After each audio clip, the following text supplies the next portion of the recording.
Bonjour à tous, c'est Jenny Garden, je suis médium énergéticienne et conférencière. J'espère que vous allez bien. Si toutefois cette vidéo, vous intéresse, vous a plu, vous aide et cetera, n'hésitez pas à le montrer via les likes, les partages de commentaires, les vidéos, à partager, tout ça. Et puis, pour ceux qui, souhaiteraient, des prestations, vous les aurez dans les autres vidéos, parce que là, je vais pas faire de si, je vais faire un montage. Je vais faire un montage, donc vous les aurez à la fin de la vidéo. Vous aurez un rappel des prestations que je propose et, mes coordonnées pour me joindre. Donc n'hésitez pas à y aller faire un petit tour, à aller voir tout ça et à me contacter si besoin. Pour les personnes qui, s'abonnent, merci beaucoup, vous êtes de plus en plus nombreux, je suis ravie, de vous voir, toujours plus nombreux sur cette chaîne, merci beaucoup. Et puis, n'hésitez pas à interagir entre vous, notamment sur les parcours de flammes jumelles où c'est pas évident. Allez-y, c'est vraiment intéressant d'avoir cette communauté, donc si c'est possible, faites-le. Petite vidéo qui vient faire écho, je suis en train de réfléchir à comment je l'avais nommé cette vidéo. J'avais nommé ça, je sais plus. Sur le parcours du chaser. Je sais plus comment je l'avais. Je voulais vous la mettre en haut à droite. Je sais plus comment je l'avais intitulée.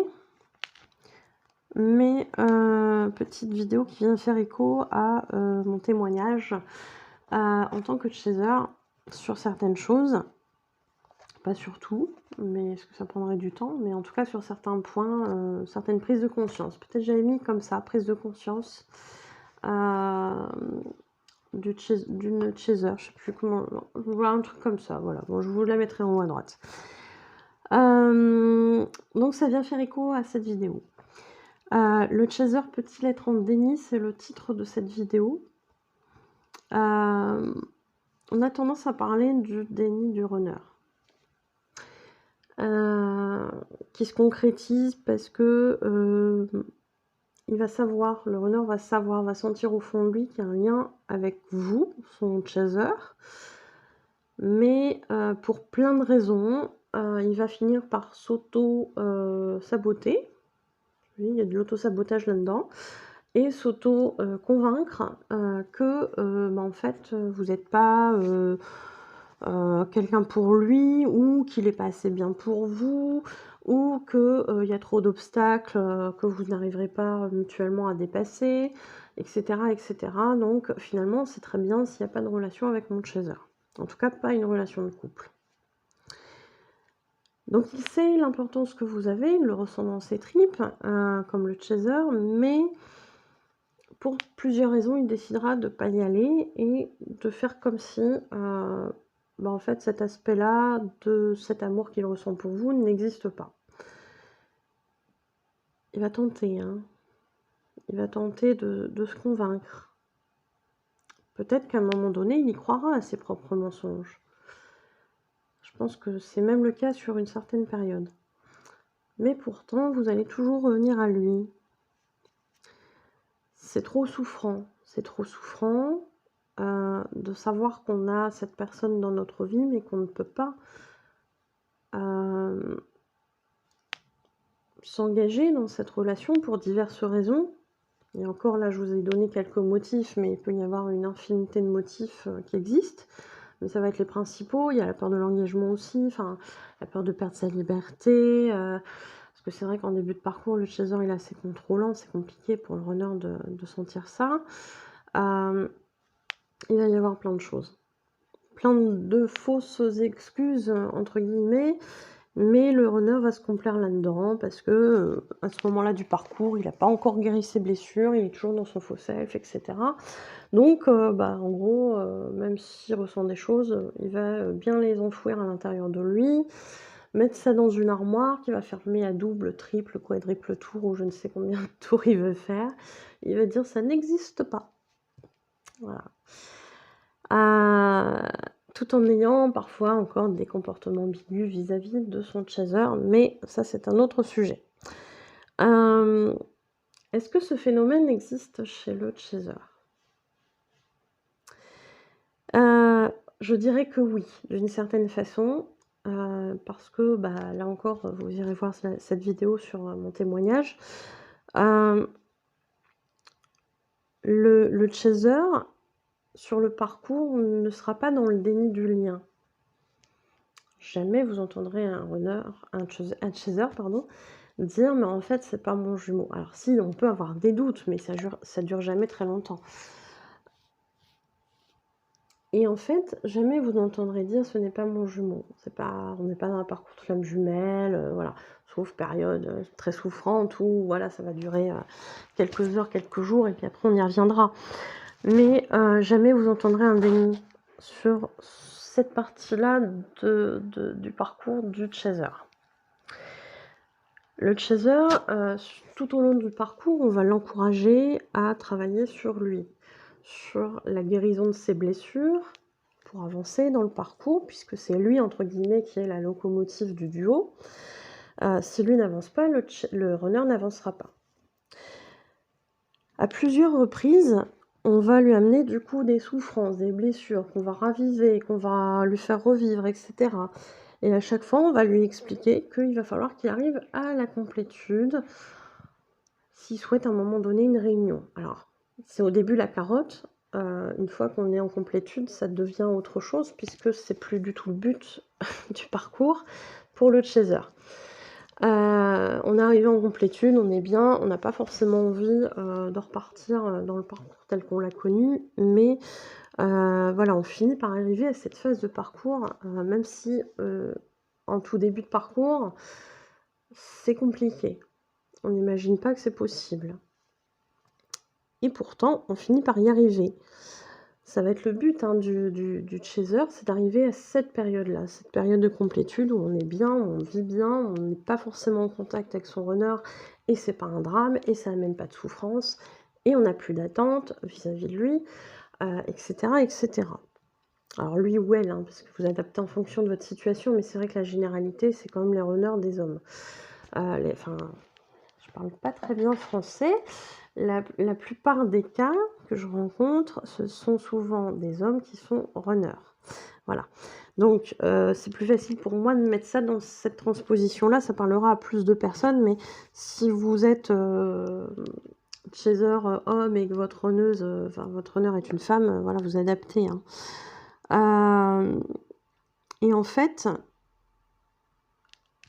le chaser aura mis tellement d'énergie à se détacher des attentes qu'il a envers son runner, à se détacher de l'ego de son runner, de son faux self, parce qu'il y a du lourd, hein. Alors je dis pas, hein, le chaser en a aussi, mais c'est souvent très costaud. Il y a une sacrée carapace à percer.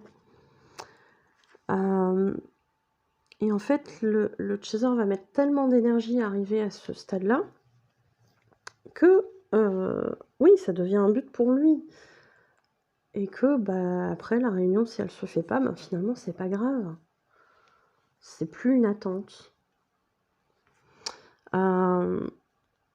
Malgré ça, effectivement, malgré le fait d'être bien, d'être heureux dans sa vie, de plus avoir d'attente envers son runner, le chaser vivra quand même certaines choses. C'est-à-dire que il aura pleinement intégré, le fait parfois de ressentir son runner à l'intérieur de lui, au sens, chacun a une partie de l'autre en lui, en fait. Il y a vraiment cette idée-là.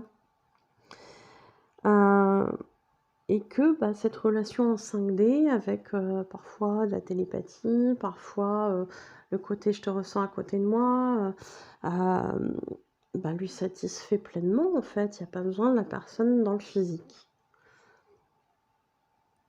Et alors je relis mes notes en même temps parce que j'ai l'impression d'être un peu brouillon, mais vous voyez, il y a aussi cet aspect-là, en fait. Le chaser, il a vraiment laissé tomber le fait de vouloir absolument une relation, et en l'occurrence sentimentale, avec son runner, parce que, bah, à un moment donné, il est forcé d'accepter le fait que, bah, son runner, Si vraiment il avait voulu concrètement une relation dans la matière, il serait là.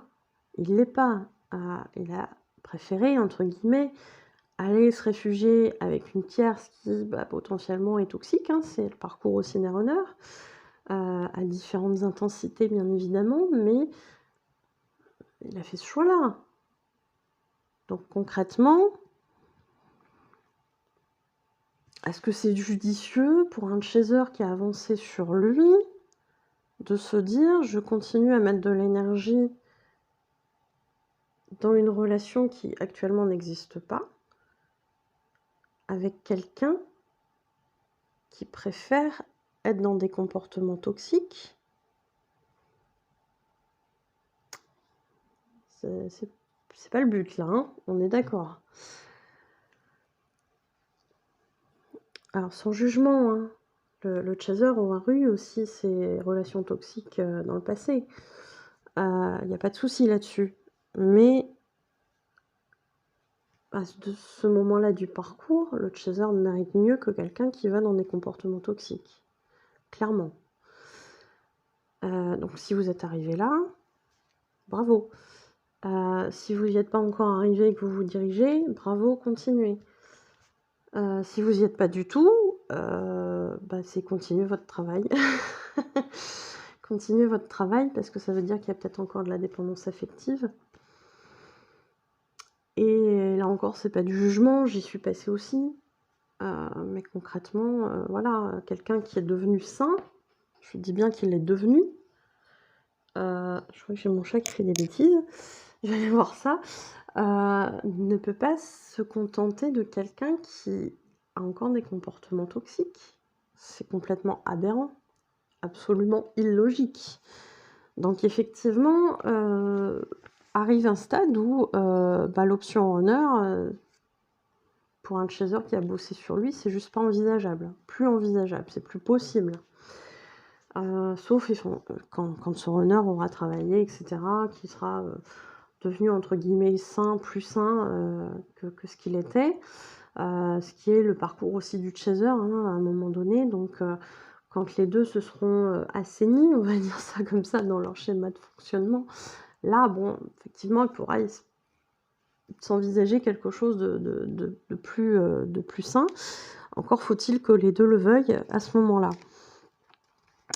Alors effectivement, là où ça pique, c'est que, après avoir trouvé complètement aberrant le déni du runner qui refuse ce lien, qui se dit: «Bah non, c'est juste pas possible» et cetera. Le comble pour un chaser, c'est de se demander si effectivement, cette complétude l'amène pas finalement à une sorte de déni. Parce que c'est quelque chose qu'il a poursuivi pendant longtemps, cet objectif d'être en relation avec son runner, et d'un seul coup, il en veut plus. C'est perturbant. Est-ce que c'est une forme de déni? Est-ce que c'est normal sur le parcours, et cetera? Alors on se rend compte, hein, effectivement, qu'à ce moment-là du parcours, l'amour n'est plus conditionné, mais il est devenu inconditionnel. Et c'est d'ailleurs aussi ce qui est perturbant pour le chaser, parce que il va aussi, dans cette période de complétude, nettoyer cet aspect-là. C'est-à-dire que, toutes les fois où ce runner lui aura fait du mal, il va se les remémorer, il va se les reprendre, dans la tronche. Et en fait, se dire: «Mais comment j'ai pu être aussi bip?» Voilà, parce qu'on évite d'être maltraitant envers soi-même, n'est-ce pas? D'aimer quelqu'un qui m'a fait ça. Et là, souvent, le chaser a beaucoup de colère contre lui. Il peut potentiellement épurer aussi de la colère qu'il a pu avoir envers les comportements de son runner, mais il va avoir beaucoup de colère contre lui-même. Et ça, il va falloir l'épurer. Il va falloir épurer aussi cet aspect, s'il y a eu de la colère par rapport au comportement de son runner, épurer ça aussi. Donc là, il va falloir tout vider. Tout vider. Et ça, c'est l'ego, hein, c'est l'ego qui a souffert, hein. Et en fait, c'est vrai que ça pique parce que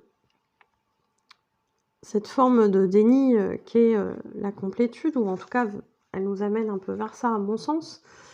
Parce que, en tout cas, on se pose la question.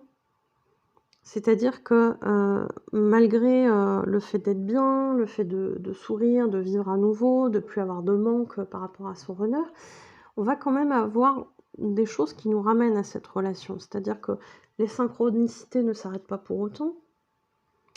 Non, ça continue. Je suis désolée, ça continue. Donc les synchronicités, elles persistent. Le runner est toujours quelque part là dans l'esprit du chaser, donc ça c'est pareil, ça ne s'arrête pas non plus et je dirais même qu'à un moment donné ça s'intensifie, parce que, c'est comme si on venait, en 5D s'imprimer en nous en fait, hein. Alors est-ce que c'est une partie de l'autre? Est-ce que c'est l'autre tout entier qui vient se fusionner dans nos énergies? Et ça c'est mutuel, hein. C'est pas que d'un côté, hein. Donc forcément, on ne peut plus être dans ce cheminement-là de dire, «Mais en fait, ça n'existe pas». On peut plus être dans ce déni-là. Vous voyez? Hem, Si en tout cas c'est une forme de déni, effectivement, on peut plus être là-dedans quand on ressent ça, hein, énergétiquement parlant. Et puis, bah, effectivement, on constate aussi que malgré, cette lutte, ce «combat» entre guillemets qu'on a fait, pour en arriver à cette complétude, bah, effectivement, on a toujours cette sensation à l'intérieur de nous qu'il y aura une finalité avec cette personne, que ce soit dans cette vie ou dans une autre. Et là, effectivement, à la différence du début de parcours, c'est qu'on a toujours cette conviction qui est là, mais on n'est plus sur le côté, mais c'est quand que l'autre il arrive, quoi. On s'en fout. Si c'est demain, c'est demain. Si c'est dans 15 jours, c'est dans 15 jours. Si c'est dans 10 ans, c'est dans 10 ans. Si c'est dans une autre vie, ça sera dans une autre vie. On n'a plus cette échéance-là, même si, il pourrait persister un peu d'impatience parce qu'on a un travail sur soi. Quand on est vraiment en complétude, on n'a plus cette question-là. Donc c'est vrai que via tous ces points-là, on peut être amené effectivement en tant que chaser à se poser la question de savoir si on n'est pas un peu aussi dans le déni, nous, quelque part. Et ça viendrait, corroborer cette sensation que j'ai. C'est-à-dire que plus j'avance dans le parcours et plus j'ai l'impression que le chaser vit les choses d'une certaine façon et le runner les vit à l'envers du chaser. Alors il y en a pas un qui est à l'endroit, qui est à l'envers, c'est vraiment mutuellement, voilà, hein, j'aurais pu le dire dans l'autre sens aussi, hein. Le chaser est à l'envers du vécu du runner aussi, vous voyez? Mais on va vivre les choses, c'est comme si il y en avait un qui prenait le chemin à l'endroit et l'autre qui le prenait, le chemin à l'envers entre guillemets. Ou qui partait de l'arrivée du chaser pour arriver au début de parcours du chaser. Ça c'est pour le runner et inversement pour le chaser, vous voyez ce que je veux dire?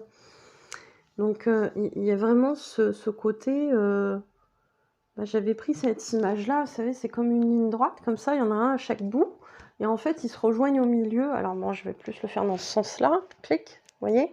Et à un moment donné, bah, la fin du runner, elle colle avec le début du chaser. Ils se rejoignent un peu au milieu, en fait. Voilà. On vit la même chose, mais à l'envers. Et du coup, bah, c'est vrai que ce déni, finalement, le chaser vient le vivre aussi, comme l'a vécu le runner, d'une autre façon, mais il l'a vécu. Et c'est aussi pour ça qu'on vient vous dire qu'on est en miroir l'un de l'autre. Souvent, on entend ça sur le parcours, on est en miroir l'un de l'autre. Bah ouais, quelque part, oui. Donc effectivement, ce processus-là, hein, je reprends le truc. Toute cette période-là, avec tous ces signes-là, ce sera justement l'occasion de travailler sur les résidus de blessures. Alors ça, on parle surtout aussi de peut-être du retour du runner. Donc ça sera l'occasion pour la source de tester, entre guillemets, l'avancée du chaser. Le runner va faire un test aussi, le chaser fera un test aussi sur son runner. Alors entre guillemets, hein, ça sera des tests inconscients. Mais chacun peut voir un petit peu où il en est et voir un petit peu ce qui a été travaillé, pas travaillé, ce qui reste à travailler éventuellement. Donc oui, il y aura des résidus certainement de blessures, peut-être même après la réunion. Et puis il y aura le pardon à soi, le pardon à son autre, en se rappelant effectivement que oui, c'est le travail, de chacun d'appuyer sur les blessures de l'autre pour qu'il s'en libère, mais c'est pas pour autant une excuse, on est bien d'accord. Et c'est pas pour autant qu'on doit tout accepter. Si ça résonne pas, ça résonne pas, on arrête d'être si on n'est plus aligné, on se réaligne, basta. Alors effectivement, le déni par rapport à la complétude, fait rejaillir des peurs en fait, hein.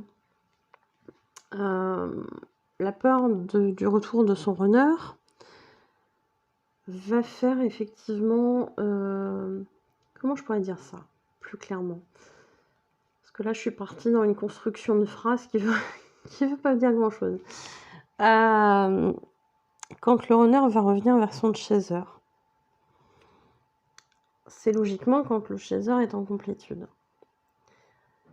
On pourrait se dire: «Bah, tout va bien, le chaser est en complétude», sauf que le chaser va épurer aussi à ce moment-là des résidus de peur, de blessures et cetera, et aura peur effectivement que son runner, revienne le faire souffrir, ait toujours les mêmes comportements, dysfonctionnels, reparte dans ses fuites et cetera, en gros le fasse souffrir, hein, tout simplement, hein, c'est ça, hein. Le chaser aura peur aussi d'avoir de nouveau des attentes envers sa flamme jumelle, envers son runner, et aura peur aussi, de ne plus savoir se prioriser par rapport à l'autre. J'ai envie de dire, ces peurs-là, même si elles peuvent être légitimes, bah, il y aura qu'en vivant le truc que vous le saurez. Et si vous repartez un peu dans vos travers, c'est que tout n'était peut-être pas, travaillé, tout n'était peut-être pas évacué, et à ce moment-là, bah, la source, vous poussera à faire ce travail d'épuration jusqu'à temps que ça soit, suffisamment libéré pour, avoir une relation, saine avec, votre runner. Et inversement, hein, parce que le runner, c'est pareil, hein, quand il revient aussi avec des peurs, avec des blessures, en tout cas des résidus, et bah, tout ce qui devra être retravaillé sera retravaillé de toute façon. Donc ça, vous le saurez, hein. Parfois, il y a encore un petit peu d'aller-retour avant cette fameuse réunion. Je crois que j'ai fait le tour. Je sais pas si c'est toujours très clair, mais vous me direz. En tout cas, si la vidéo vous a plu, likez, partagez, commentez, partagez votre parcours, venez nous rejoindre sur le groupe Facebook de discussion sur les flammes jumelles, et puis voilà, vous trouverez, une écoute, bienveillante avec des petits conseils, et cetera sur le parcours. Donc n'hésitez pas à venir nous rejoindre. L'adresse sera dans la description, de la vidéo. Merci pour votre écoute, je vous souhaite une belle journée ou une belle soirée et je vous dis à bientôt. Prenez soin de vous.